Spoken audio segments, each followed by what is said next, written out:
칼슘량이 증가하면서 체내 칼슘이 부족하게 되고 결국 이 부족한 칼슘 농도를 유지하기 위해 뼈에서 칼슘이 빠져나오게 되는 것입니다. 이렇듯 뼈에 구멍이 생기는 골다공증은 뼈 조직의 양이 감소할 때 나타나는데요. 뼈의 강도가 약해져서 골절이 일어날 가능성이 높은 상태를 말합니다. 골다공증은 뼈의 생성과 손실의 균형이 파괴됨에 따라 서서히 진행되기 때문에 골절이 발생될 때까지는 특별한 증상이 없는 무서운 질병이라는 사실. 짜게 먹는 습관은 골다공증 외에도 심장질환, 뇌졸중, 위암, 신장결석 등의 주요 원인인데요. 이런 위험이 있는데도 불구하고 우리나라 사람들 대부분이 짠 음식을 선호합니다. 자극적인 거. 실제로 보건복지부의 2009년 국민건강영양조사에 따르면 국내 평균 나트륨 섭취량은 4,646mg으로 세계보건기구의 나트륨 공고량인 2,000mg의 2배나 초과한다는 사실. 뉴스에 나오더라고요. 원래 짜게 먹는 식습관을 가지고 있는 우리나라 사람들은 나이가 들수록 더 짜게 먹는 습관이 들게 되는데요. 이는 혀의 맛을 느끼는 미각세포가 나이가 들면서 함께 퇴화하게 되고 결국 음식의 맛을 잘 느끼지 못하게 되기 때문. 특히 짠맛을 느끼는 정도는 청년기의 4분의 1로 떨어지게 된다는 사실. 또한 노인이 되면서 여러 가지 질환으로 인해 많은 약물을 복용하게 되고 일부 약물에 의해 맛을 느끼는 능력이 떨어지기 때문입니다. 결국 예전과 같은 맛을 내기 위해 자신도 모르게 음식에 넣는 소금의 양을 계속해서 늘려가게 되는 것. 자, 그렇다면 실제로 연령에 따라 얼마만큼의 짠맛의 정도 차이를 느끼는지 실험을 통해 알아보기로 했습니다. 각 연령별로 남녀 2명씩 총 10명의 참가자에게 간이 되지 않은 곰국을 주고 자기 입맛에 맞게 소금 간을 하도록 했습니다.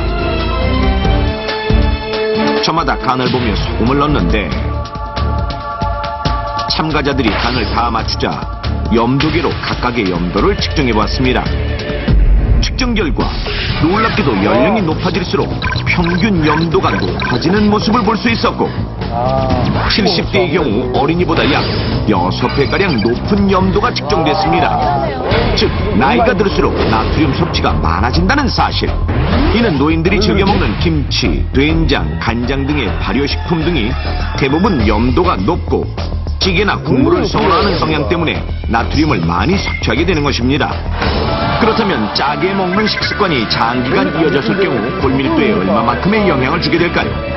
제작진은 50대 여성 2명의 식습관을 통해 짜게 먹는 습관과 골밀도의 연관관계를 알아보기로 했습니다.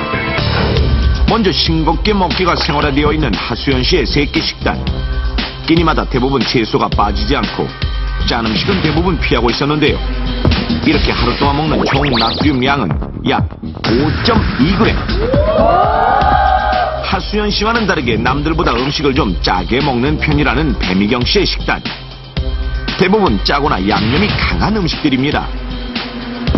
배미경 씨의 경우 하루에 9.8g의 나트륨을 섭취하고 있었는데 이는 싱겁게 먹는 하수연 씨보다 약 2배가량 높은 수치이며 이렇게 1년간 먹게 되는 나트륨 양은 무려 3,577g이나 된다는 사실.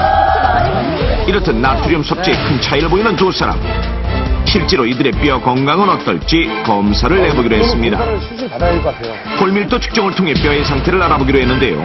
두 사람의 골밀도 측정 결과 싱겁게 먹는 하수연 씨의 골밀도는 마이너스 1.8로 중년 여성에게서 나타날 수 있는 골 감소증을 보였고 반대로 짜게 먹는 배미경 씨의 골밀도는 마이너스 3.1. 충격적이게도 골다공증이 나타나고 있었습니다. 결과적으로 짜게 먹는 습관이 뼈 건강에 악영향을 미친다는 사실. 몸 안에서 수분이나 산과 알칼리의 평형을 조절하는 그런 여러 가지 기능을 갖습니다. 하지만 이를 과다하게 섭취하였을 때는 수면장애나 피로, 부종 같은 증상이 생길 수가 있고요.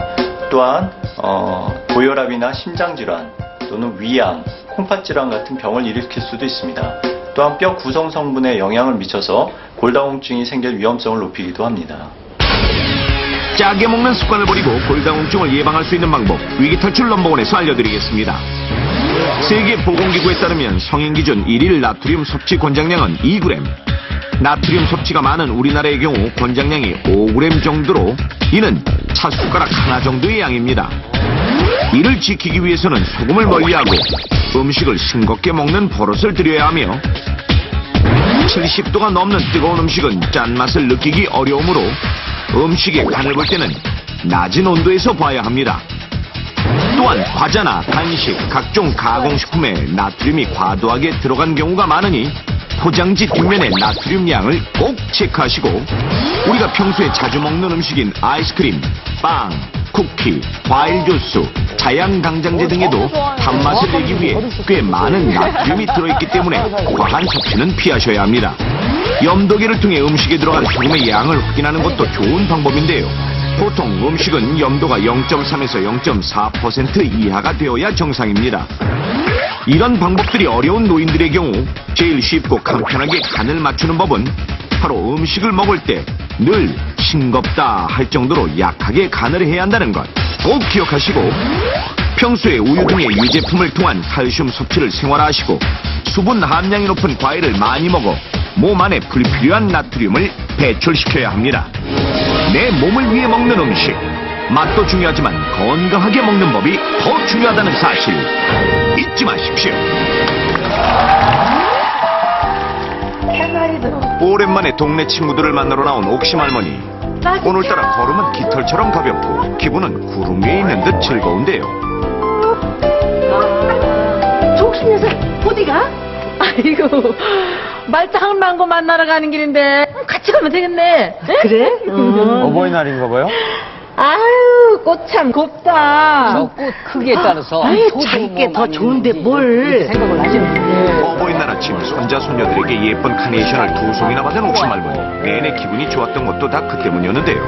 화분을 하나 이거. 우리 손자 녀석들이 꾸준히 달아주겠다 그러잖아.